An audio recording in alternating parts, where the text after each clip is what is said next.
அப்பா இத பாருங்க, கோர்ட்ல இருந்து நோட்டீஸ் வந்திருக்கு. நோட்டீஸா? ஆமா, ஜப்தி நோட்டீஸ். அதுவும் ஜெகதீஷ் அனுப்பியிருக்கான். ஜெகதீஷ் அனுப்பியிருக்கானா? ஆமா. நீ சரியா பாத்துருக்க. நான் சரியா பார்த்தா சொல்றேன், வேணும்னா நீங்களே பாருங்க. அட பாவி! அப்பா, அவங்கிட்ட நீங்க கடன் வாங்குனீங்களா? உங்களுக்கு கடன் கொடுக்கிற அளவுக்கு அவன் பணக்காரனா? உங்ககிட்ட கை நீட்டி சம்பளம் வாங்கி பழைக்கிற ஜெகதீஷ் இந்த நோட்டீஸ் எப்படி அனுப்பிச்சான் சொல்லுங்கப்பா. அவனை நம்பி நான் மோசம் போயிட்டேன் பிரேம். நான் சொந்தமா பணம் போட்டு வாங்கின குதிரைகளை நீதானே இந்த நோட்டீஸ் அனுப்பிச்ச? ஆமா. நியாயத்துக்கும் தர்மத்துக்கும் சத்தியத்துக்கும் கட்டுப்பட்டுதான் நீ இந்த காரியத்தை செஞ்சியா? நியாயத்தை பத்தியும் தர்மத்தை பத்தியும் நினைச்சு பார்க்க கூட எனக்கு நேரம் கிடையாது. ஜெகதீஷ், உட்காருங்க, காஃபி சாப்பிடுங்க. இந்த விஷயத்தை தவிர வேற எதை பத்தி வேணாலும் நீங்க பேசலாம். உங்ககிட்ட வேற எதை பத்தி பேச முடியும்? ஒரு அயோக்கியன், நம்பிக்கை துரோகி. மிஸ்டர் ஸ்ரீநாத், நான் அயோக்கியனா நம்பிக்கை துரோகியான கோர்ட் முடிவு பண்ணட்டும். அது வரைக்கும் கொஞ்சம் பொறுமையா இருக்கு. ஜெகதீஷ், லட்சக்கணக்கான ரூபாய்களை கொட்டி உன்னை பினாமியா வச்சு குதிரைகளை வாங்க, படிச்சு கூட பார்க்காம நீ சொன்ன இடத்துல எல்லாம் கையெழுத்து போட்டு கடன் வாங்க. 20 வருஷமா உன்னை என் குடும்பத்துல ஒரு ஆளா நினைச்சு எல்லா பொறுப்புகளையும் ஒப்படைச்ச. என்னை இப்படி மோசம் பண்ணுவேன்னு நான் நினைக்கவே இல்லை. மிஸ்டர் ஸ்ரீநாத், அனாவசியமா பேசி என் டயத்தை வேஸ்ட் பண்ணாதீங்க.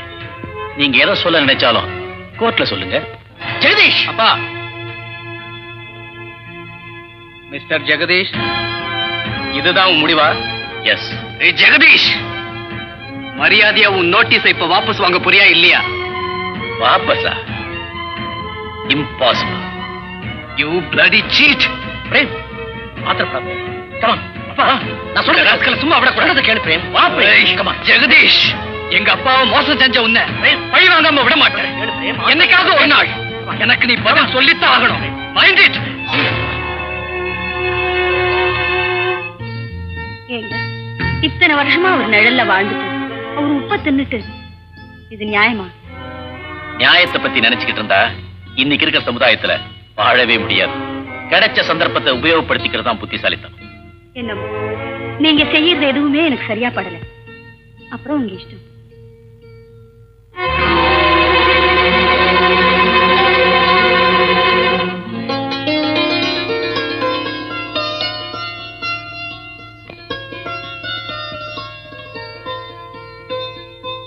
என்னங்க, சாப்பாடு ரெடி, வரலாம். யோ டாக்டர், இந்த என் சம்சார சாப்பாட்டுக்கு மணி அடிச்சிட்டா. இந்த மாதிரி ஹோட்டல்ல கூட நேரத்துக்கு கூப்பிட்டு போட மாட்டானுங்க தெரியுமா? பின்ன இந்த குதிரை பண்ணையில ஹோட்டல் ஏது? ஒரே ஊருக்காரங்கன்னு பரதாபப்பட்டு நீ உன் சம்சாரமும் சோறு போடுறீங்களோ நான் பொழைச்சேனும். அதை உணர்ற இல்ல? நீங்க எப்படி வந்து உட்காருங்க. காமாட்சி, ஆ? இன்னைக்கு என்ன சமையல்? காரக்குழம்பு, கருவேப்பிலை துவையல் உங்களுக்கு, அவரைக்காய் சாம்பார், உருளைக்கிழங்கு பொரியல், கத்திரிக்காய் கூட்டு அவருக்கு.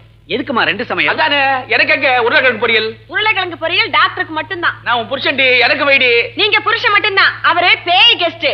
பேய் கெஸ்ட் இல்லமா, பேயிங் கெஸ்ட். அதாவது காசு கொடுத்து சாப்பிடுற விருந்தாளின்னு அர்த்தம். தெரிஞ்சுக்குங்க. சொலையா மாசம் 300 ரூபாய் கொடுக்கறாரு, அதனால அவருக்கு ஐட்டம் ஜாஸ்தி. நான் மட்டும் என்னவா சம்பளத்தை வாங்கி சல்லி கூட கை வைக்காம மொத்தமா எடுத்துட்டு வந்து உங்ககிட்ட கொட்டுறனே. கொட்ட வேண்டியது உம்ம டியூட்டி. நான் பொண்டாட்டி, நீர் புருஷன். என்ன வச்சு காப்பாத்த வேண்டியது உம்ம கடமை. அப்போ உருளைக்கிழங்கு பொரியல் கன்ஃபார்ம்டா எனக்கு இல்லன்ற. நீர் சம்பாதிக்கிற சம்பாத்தியத்துக்கு அதெல்லாம் வச்சா கட்டுப்படி ஆகாது. இதே உருளைக்கிழங்கு உள்ள கொண்டு போய் வச்சு பந்தோபஸ்து பண்ணி இன்னும் 2 நாளைக்கு டாக்டருக்கே வைக்கணும். இதையே வா.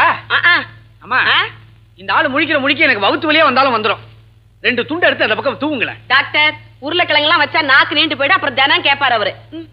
என்ன டாக்டர் நாக்கு நீளலாம் எந்த நீள கூடாதோ? இலையில வச்ச கருவேப்பிலை துவையில எடுத்துட்டு போயிடுவேன். வச்சத சாப்பிடியா? உருளைக்கிழங்கு டாப். டாக்டர், ஒரே ஊரு, ஒன்னா படிச்சோம், ஒரு 2 பீஸ் தள்ளுறது. உனக்கு ஏன் அந்த எச்சி புத்தி? நல்லா மணக்குதே. எச்சிலா இருந்தா என்னன்ற? அப்ப மணக்கிறதெல்லாம் திடுவியா? அங்க என்ன கச்சமுச்சா? காமாட்சி, கச்சபுச்சா ஒண்ணு இல்ல. டாக்டருக்கு அத்தனை ஐட்டம் வச்ச இல்ல, அவர் என்ன பண்றாரு, ஏன் எச்சையில இருக்கிற கருவேப்பிலை தொகையில தொடராரு. எனக்கு உருளைக்கிழங்கு ரொம்ப இஷ்டம். போடியா கீழே. காமாட்சியம்மா, என்ன குடிக்க தள்ளி.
எங்கப்பா துப்பாக்கி எடுத்துட்டு போறீங்க?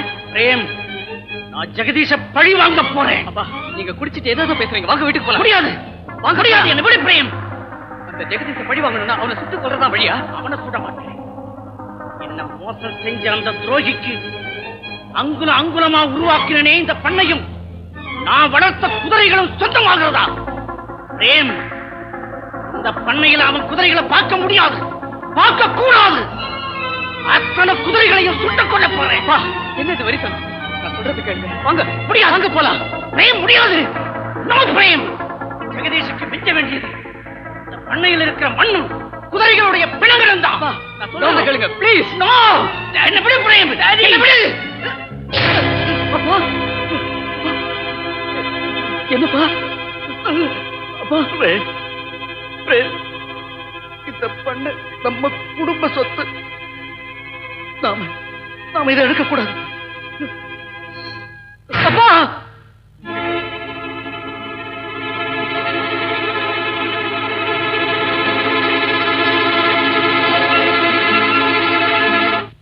வேதாசலம், எவர்கிரீன் குதிரைப்பண்ணையோட மதிப்பு, அதனுடைய சொத்து விவரம் எல்லாத்தையும் கணக்கெடுங்க. ஆடிட்டர் கொடுத்த லிஸ்டோட கம்பேர் பண்ணி பாருங்க. 2 நாள்ல எனக்கு விவரம் தெரியும். சரிங்க சார், நான் எல்லாத்தையும் ரெடி பண்ணி வச்சிடுறேன். கரெக்டா இருக்கும் சார்.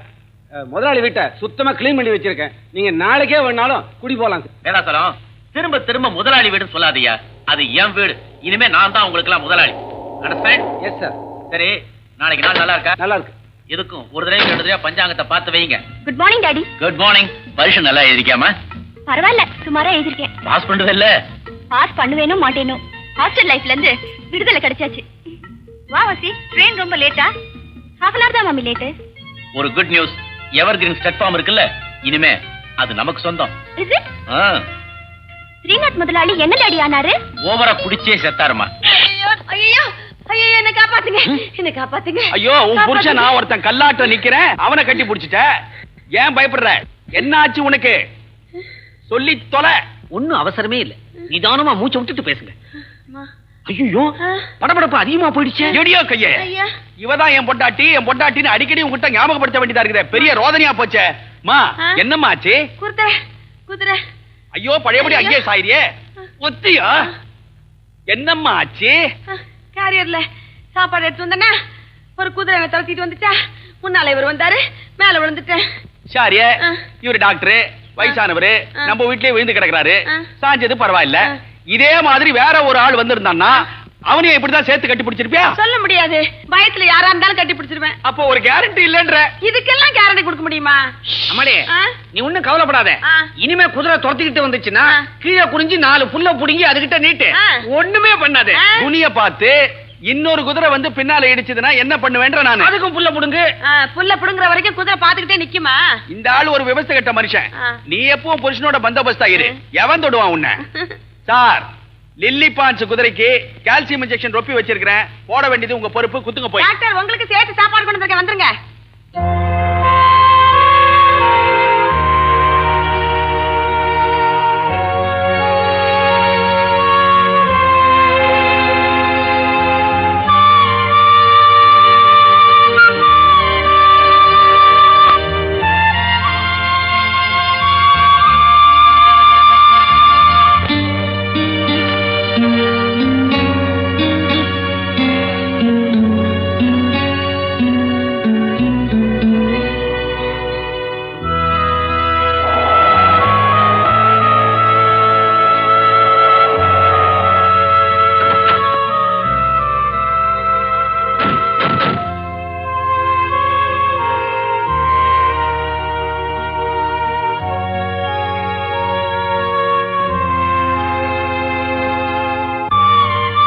இந்தாங்க சாவி. இந்த பெட்டியில என் துணிமணி மட்டும்தான் இருக்கு. வேணும்னா செக் பண்ணிக்கிறீங்களா? அதெல்லாம் தேவையில்லை தம்பி. ஆமா, இப்ப நீங்க எங்க போறீங்க? முதல்ல இந்த பணியை விட்டு வெளியே போறேன். அதுக்கப்புறம் தான் என்ன செய்ய போறேன், எங்க தங்க போறேன்னு முடிவு பண்ணணும். பிரேம், உனக்கு இந்த நிலைமை ஏற்பட்டதுக்கு நான் காரணம் மட்டும் நினைச்சிடாத. உங்க அப்பா தான் கண்ட இடத்துல கடன் வாங்கி வேலை நேரம் தெரியாம குடிச்சு. ப்ளீஸ், தயவு செய்து எங்க அப்பா பத்தி மட்டும் பேசாதீங்க. நான் வரேன். ஏ மிஸ்டர், என் பேரு பிரேம். ஆமா, இந்த பண்ணையில மொத்தம் எத்தனை குதிரை இருக்கு? அந்த விவரமெல்லாம் உங்க அப்பாவுக்கு தெரியுமே?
Congratulations. Thank you. ஏப்பா குதிரைங்களுக்கு இப்படி வெறி பிடிச்சா உன்னை தவிர வேற யார் அடக்குவாங்க?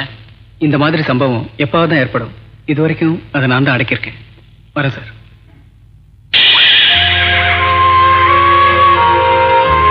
நீங்க இந்த பண்ணை விட்டு போறது இந்த குதிரைகளுக்கும் விருப்பம் இல்லைன்னு நினைக்கிறேன். இருக்கலாம். நான் இந்த பிராணிகளோட நெருங்கி பழகி இருக்கேன். இங்க இருக்கிற ஒவ்வொரு குதிரையினுடைய சுபாவமும் எனக்கு தெரியும். பல குதிரைங்க என் கண்ணு முன்னால பிறந்து வளர்ந்துருக்கு.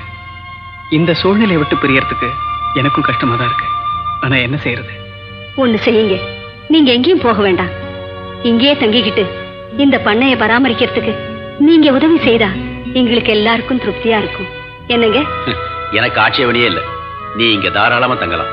பண்ணை என் கைக்கு வந்துடுச்சு, என் கீழே வேலை செய்யணுமேங்கிற தாழ்வு மனப்பான்மை உனக்கு வராம இருந்தா தாராளமா இங்க தங்கலாம். ஓகே சார், நான் இங்கே தங்குறேன். எதுக்காக தெரியுமா? எங்க அப்பா பாடுபட்டு உருவாக்கின பண்ணை சரியான பாதுகாப்பும் பராமரிப்பும் இல்லாம வாழையிடக்கூடாது இல்லையா? அதுக்காகத்தான். எங்க தங்க போறீங்க? எங்க வீட்லயா? இல்ல, எவ்வளவு பெரிய பண்ணையில எனக்குன்னு ஒரு சின்ன இடம் எங்கேயாவது இருக்கும்.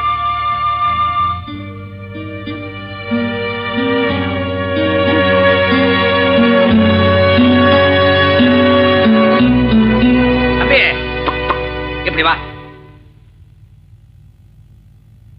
ஒரு காலத்துல இந்த ஜெகதீஷ் பைய குதிரைக்கெல்லாம் முடி வெட்டி விட்டு கொள்ளு போட்டுக்கிட்டு இருந்தான். உங்க அப்பா கிட்ட கை கட்டி வேலை செஞ்ச இவன் எப்படியோ மேனேஜர் ஆகி இப்ப இந்த பண்ணைக்கே சொந்தக்கார ஆயிட்டான்.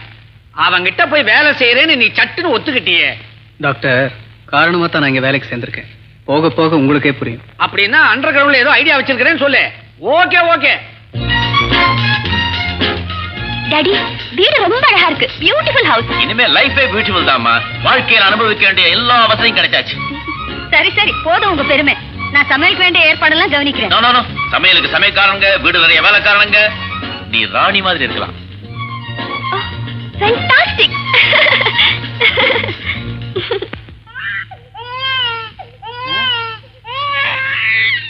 ஏன் சாமி, சாமிக்கு கற்பூர தீபாராதனை காட்டுறதை விட்டுட்டு குழந்தையோட கொலாவீங்களே? அதை ஏன் கேட்கிறேன்? இது கோவில் மண்டபத்துல கிடந்த அனாதை குழந்தை. 4 நாளா யாரும் கேட்பார் இல்லாம அழுதுண்டே இருக்கு. அனாதை குழந்தையா? ஆமா, இது அழற போதெல்லாம் வாயில வாழைப்பழத்தை வச்சு துணிச்சுட்டு இருக்கேன். ஏதாவது அனாதை ஆசிரமத்துல சேர்த்துடலான்னு இருக்கேன். அனாதை ஆசிரமத்துல சேர்க்கறத குழந்தைய எங்கிட்ட கொடுத்தீங்கன்னா நான் வளர்ப்பேன். ஏன்னா எனக்கு புத்திர பாக்கியம் கிடையாது. தாராளமா எடுத்துட்டு போங்க. ஏன் சாமி, போறப்ப போலீஸ் ஸ்டேஷனுக்கு போய் பிள்ளையார் கோயில்ல தான் இந்த குழந்தை கிடந்ததுன்னு சொல்லட்டுமா? போலீஸுக்கு எடுத்துட்டு போனா இந்த குழந்தை காதுல என்ன போட்டு இருந்தது, கழுத்துல என்ன போட்டு இருந்ததுன்னு கொடைவா. அந்த குடைச்சலுக்கு நான் ஏன் ஆளாவறேன்? நேரா வீட்டுக்கு போயிடுறேன். யாராவது குழந்தைய தேடி வந்தா என் வீட்டுல குழந்தை லட்சணமா வளருதுன்னு சொல்லுங்க. எவ்வளவு அழகான பொம்மை. 28 எம் கருவா கொடுத்து வாங்கிட்டு வந்தேன். அதுக்குள்ளே கைய உடைச்சிட்டாரு. கமாட்சி, என்னங்க இது கையில குழந்தையோட வர்றீங்க? இது ஆண்டவன் நமக்கு போட்ட பிச்சை. கோவில் மண்டபத்துல அனாதையா இருந்தது. சரி, கோவில் மண்டபத்துல அனாதையாவா? ஆமா, கோயில் குருக்கள் அனாதை ஆசிரமத்துல சேர்க்கிறேன்னாரு. அங்க வளர்றது இங்க வளரட்டுமேனு எடுத்துன்னு வந்தேன். புது இடமா அழுதுகிட்டே இருக்கிறான். குழந்தை எல்லாம் துரு துருன்னு அழகா இருக்குதுங்க. நமக்கு பிறந்திருந்தா அசிங்கமா இருந்திருக்கும். யார் பெற்ற குழந்தையும் அழகா இருக்குது. நான் ஏன் எடுத்துன்னு வந்தேன் தெரியுமா? எதுக்கு? உனக்கு புள்ள பாக்கியம் கிடையாது, நாகதோஷம்னு சொன்னாங்க. ஏங்க வீணா நாகதோஷம் மேல பழி போடுறீங்க? அப்புறம் ஏதாவது சொல்லிடுவேன். காமாட்சி காமாட்சி, நாம 2 பேரும் சேர்ந்து இந்த குழந்தைய செல்லமா வளர்க்கலாமா? வளர்க்கலாம். சின்னாங்க கண்ணா.